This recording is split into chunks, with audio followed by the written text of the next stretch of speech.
Warahmatullahi wabarakatuh. Apa kabar anak-anak? Mudah-mudahan selalu dalam keadaan sehat dan selalu dalam lindungan Allah. Amin. Hari ini kita lanjutkan pembelajaran yaitu tema 3, subtema pertama, pembelajaran kedua. Nah, di sini ada informasi mengenai pentingnya sarapan dan minum air putih.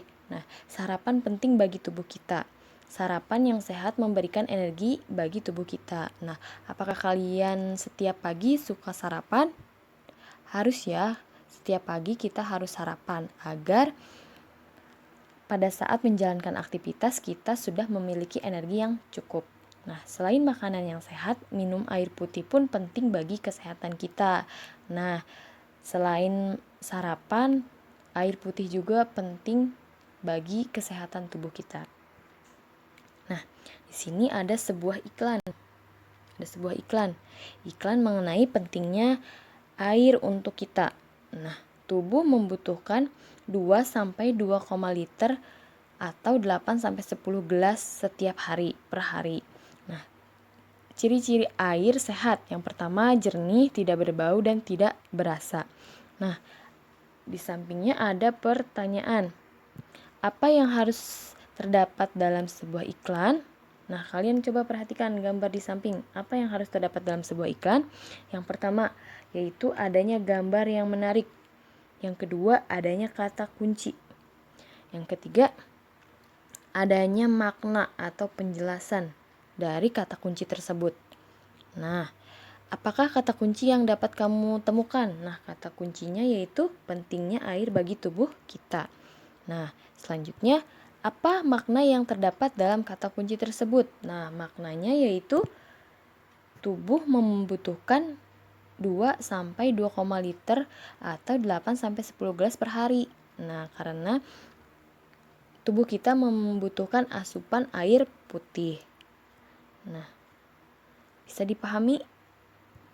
Nah, di sini Ibu sudah merangkum mengenai iklan. Iklan memiliki fungsi untuk mempromosikan sesuatu. Nah, apabila kita memiliki barang dan memiliki nilai jual, nah kita bisa mengiklankan untuk mempromosikan sesuatu. Misalnya bisa berupa barang, bisa berupa makanan, atau produksi. Nah, di dalam iklan terdapat kata kunci serta gambar yang mendukung kata kunci tersebut. Nah, tadi seperti yang di gambar ini ada gambar dan ada kata kunci. Nah, kalimat yang menarik dan mudah dipahami serta gambar yang menarik menjadi hal yang penting dalam sebuah iklan. Nah, di dalam iklan itu harus terdapat kalimat serta gambar yang menarik agar dapat menarik minat pembaca. Nah, selain itu, kalimat yang bersifat persuasif atau mengajak sangat penting untuk ditampilkan. Nah, selain ada gambar, ada kalimat, serta harus ada kalimat ajakan untuk ditampilkan. Nah, agar dapat menarik minat pembaca.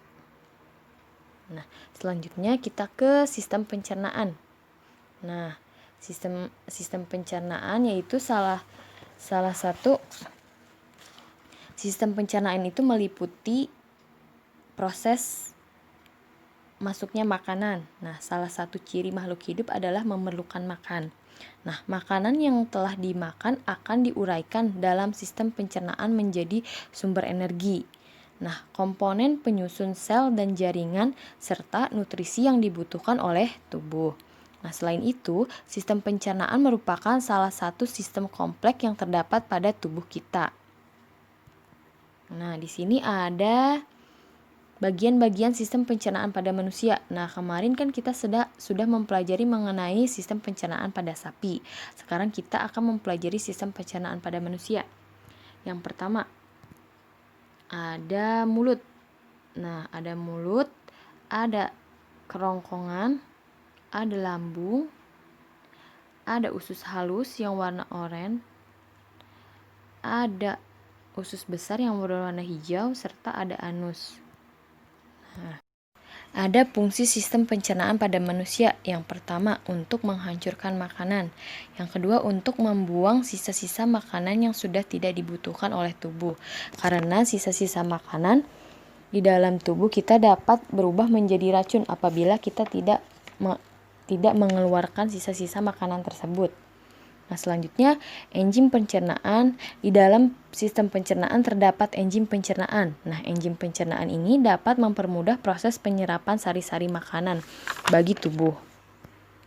Nah, proses pencernaan makanan pada manusia.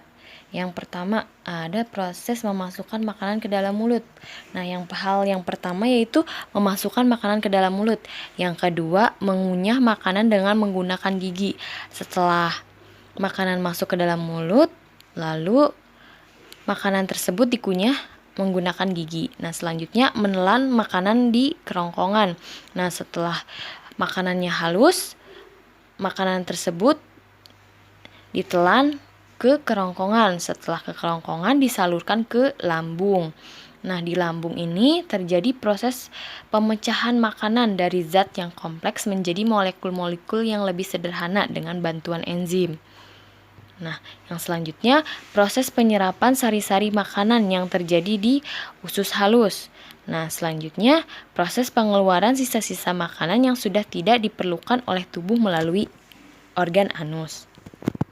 Nah, selanjutnya kalian kerjakan halaman 105, maksudnya halaman 15.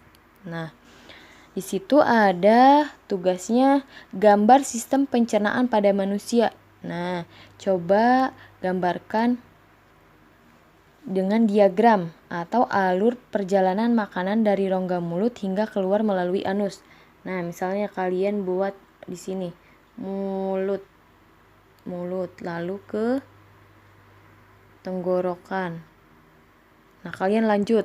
Nah, di sini kalian boleh di bawahnya boleh kalian isi penjelasan di mulut terjadinya di mulut itu seperti apa, di tenggorokan itu apa yang terjadi di tenggorokan pada saat proses pencernaan makanan. Nah, bisa dipahami. Nah, selanjutnya yaitu bandingkan sistem pencernaan seekor sapi dengan sistem pencernaan manusia. Kemudian catat persamaan dan perbedaannya. Selanjutnya kalian tulis di halaman 17. Nah, kemarin kan Ibu sudah menjelaskan mengenai sistem pencernaan pada sapi. Nah, sekarang sudah mempelajari tentang sistem pencernaan manusia. Nah, kalian bandingkan antara sistem pencernaan manusia dan sapi. Nah, organnya misalnya persamaannya apa? Ada lambung. Perbedaannya, lambungnya cuma 1 kalau manusia, sedangkan sapi memiliki 4 bagian lambung. Nah, seperti itu. Selanjutnya kita ke berikut adalah sebuah lagu tentang hidup sehat dengan judul Mars Hidup Sehat. Nah, di sini Ibu akan memberikan lagunya mengenai Mars Hidup Sehat. Nah, bisa kalian dengarkan lagunya.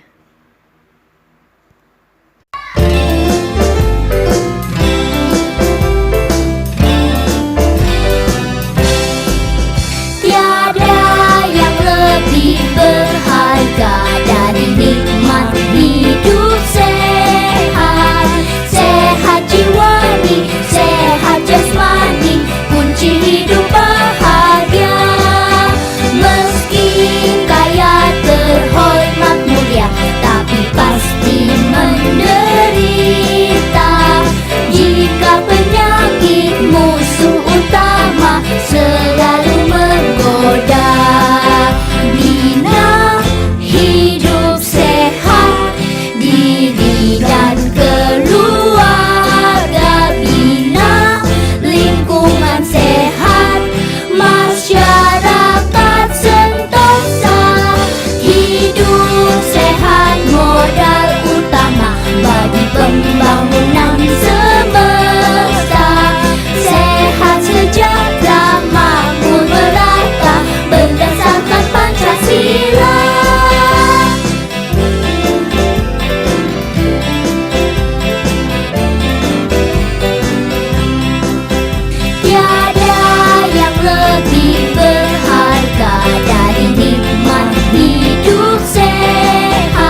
berikutnya ada ciri-ciri lagu dengan tanda nada mayor dan ciri-ciri lagu tanda nada minor. Nah, kalian tadi sudah mendengarkan mengenai lagu Mars Hidup Sehat.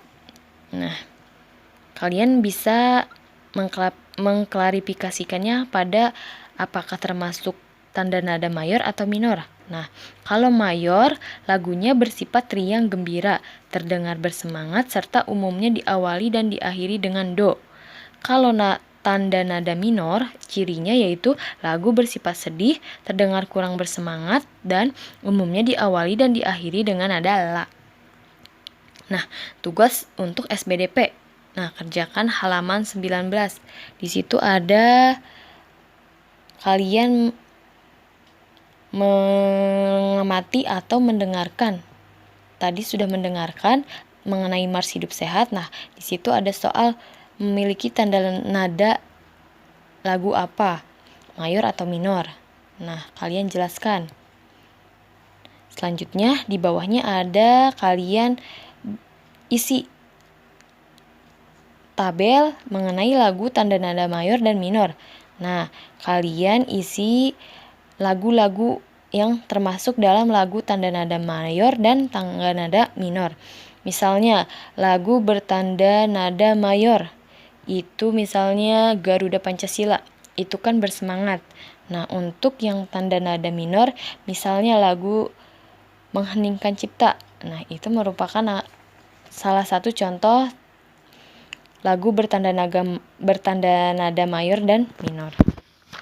Nah, sekian pembelajaran untuk hari ini. Apabila ada yang tidak dipahami, boleh langsung tanyakan kepada Ibu.